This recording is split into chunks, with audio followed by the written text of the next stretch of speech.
Hello everyone, welcome to my YouTube channel. तो guys, कल से श्रावण मास का पर्व शुरू हो रहा है, तो आप सभी को ढेर सारी श्रावण मास की शुभकामनाएं। और आज गुरु पूर्णिमा भी है, तो आपको गुरु पूर्णिमा की भी ढेर सारी शुभकामनाएं। और गाइस, जब हम लोग छोटे छोटे थे ना, तो एक देवी का भजन गाते थे और उसे देवी की आरती भी कहा जाता है। मैहर की शारदा भवानी, अमर तोरी जग में कहानी। तो क्या आपको पता है कि शारदा माता का मंदिर कहाँ पर स्थित है और इसको मैहर की शारदा भवानी क्यों कहते हैं? तो गाइस, ग्रंथों के आधार पर हमारे संपूर्ण भारत में 52 शक्तिपीठ हैं और हिमाचल प्रदेश में नैना देवी का शक्तिपीठ है और ये बहुत ही विख्यात और प्रसिद्ध है। मान्यता है कि इस स्थान पर सती के नयन गिरे थे, इसलिए इसका नाम नैना देवी शक्तिपीठ रखा गया। और इसके अलावा मसूरी के पास सुरकुंडा देवी का मंदिर, धनौतली में भी एक शक्तिपीठ है और उत्तर प्रदेश के सहारनपुर के निकट भी एक प्राचीन शक्तिपीठ है और यहाँ पर सती का शीश गिरा था, जिस कारण इस स्थान को दुर्गमा सहरनी शाकंभरी देवी के नाम से जाना जाता है। और वैष्णो देवी भी एक 52 शक्तिपीठों में से एक शक्तिपीठ है। हिंदू धर्म के अनुसार पौराणिक कथाओं की मान्यता है कि पार्वती जी के पिता ने शंकर जी को यज्ञ के लिए आमंत्रित किया था और पार्वती जी के पिता ने महायज्ञ का आयोजन किया था, जिसमें दूर दूर से गांव के लोगों को आमंत्रित किया था। और जब पार्वती जी को पता चला कि उनके पिता ने यज्ञ का आयोजन किया है, पार्वती जी को नहीं बुलाया, तो पार्वती ने शिव जी से कहा, मेरे पिता ने यज्ञ का आयोजन किया है और हमको निमंत्रण नहीं दिया है, शायद वो भूल गए होंगे। तो शंकर जी ने उनको बहुत समझाया कि बिना बुलाए तुमको वहाँ नहीं जाना चाहिए और तुमको यदि जाना है तो तुम अकेली जाओ, मैं तुम्हारे साथ में तुम्हारे घर नहीं जाऊँगा। और पार्वती जी अपने मायके चली गई और मायके में किसी ने भी उनसे बात नहीं की। फिर उन्होंने अपने पिता से पूछा कि आपने मुझे और मेरे पति को निमंत्रण क्यों नहीं दिया। यह सुनकर माँ पार्वती के पिता क्रोधित हो गए और उन्होंने कहा कि तुम्हारे पति शमशान में रहते हैं और शमशान की राख लगा कर रखते हैं और गले में सर्पों की माला और बालों की जटाएं बना कर रखते हैं और बंदर, भालू, भूत, पिशाच इत्यादि उनके मित्र हैं और उनको निमंत्रण देकर मैं भरी सभा में अपना अपमान नहीं करना चाहता। तो पार्वती अपने पति की निंदा सुन न सकी और न ही अपना अपमान सह सकी। तभी उन्होंने उस यज्ञ कुंड में कूद करके अपनी जान दे दी।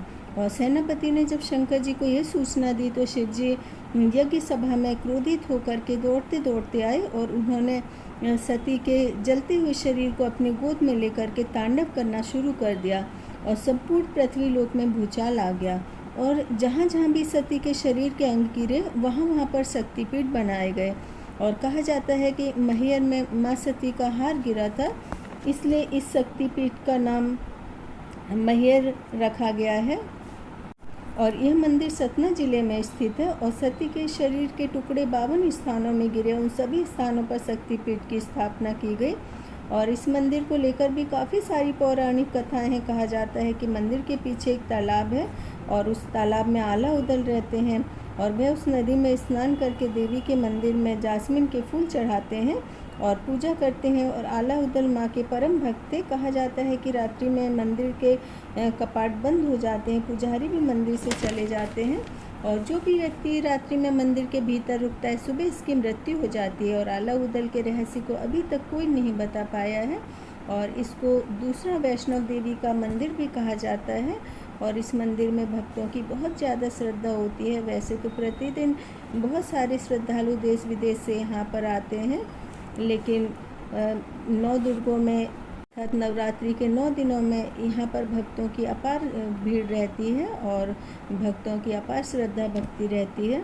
और मैहर भारत के मध्य प्रदेश राज्य में स्थित एक जिला है और यह मंदिर 600 फुट की ऊंचाई पर है और यहाँ पर प्रतिदिन लाखों भक्त देश विदेश से दर्शन करने के लिए आते हैं।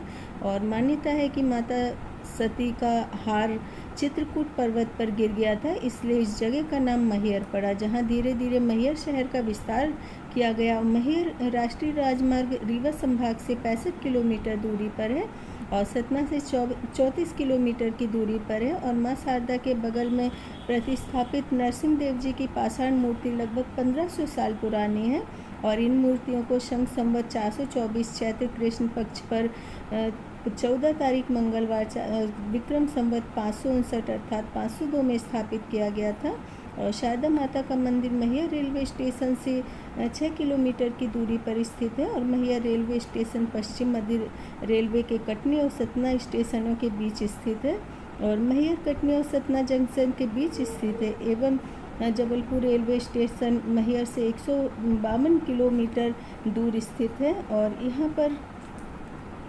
162 किलोमीटर दूर स्थित है और यहाँ पर 2 बस स्टैंड हैं जिसमें से एक देव मंदिर से 115 किलोमीटर की दूरी पर स्थित है और रेलवे स्टेशन का कोड नंबर MYR है। और वैसे तो यहाँ पर पूरे ही साल भर श्रद्धालुओं की बहुत ज़्यादा भीड़ रहती है, लेकिन कुछ खास पर्व पर यहाँ पर दूर दूर से श्रद्धालु आते हैं और इस मंदिर में भक्तों की बहुत ज़्यादा श्रद्धा होती है। कठिन से कठिन संकटों को हर लेती हैं ये माँ। और इसका सत्यापन मैं बताती हूँ कि जब मेरा भाई बहुत छोटा था तो एक लड़के ने उसकी आँख में प्रकार मार दी और सभी डॉक्टरों ने जवाब दे दिया कि इसकी आँख की रोशनी ख़त्म हो गई है।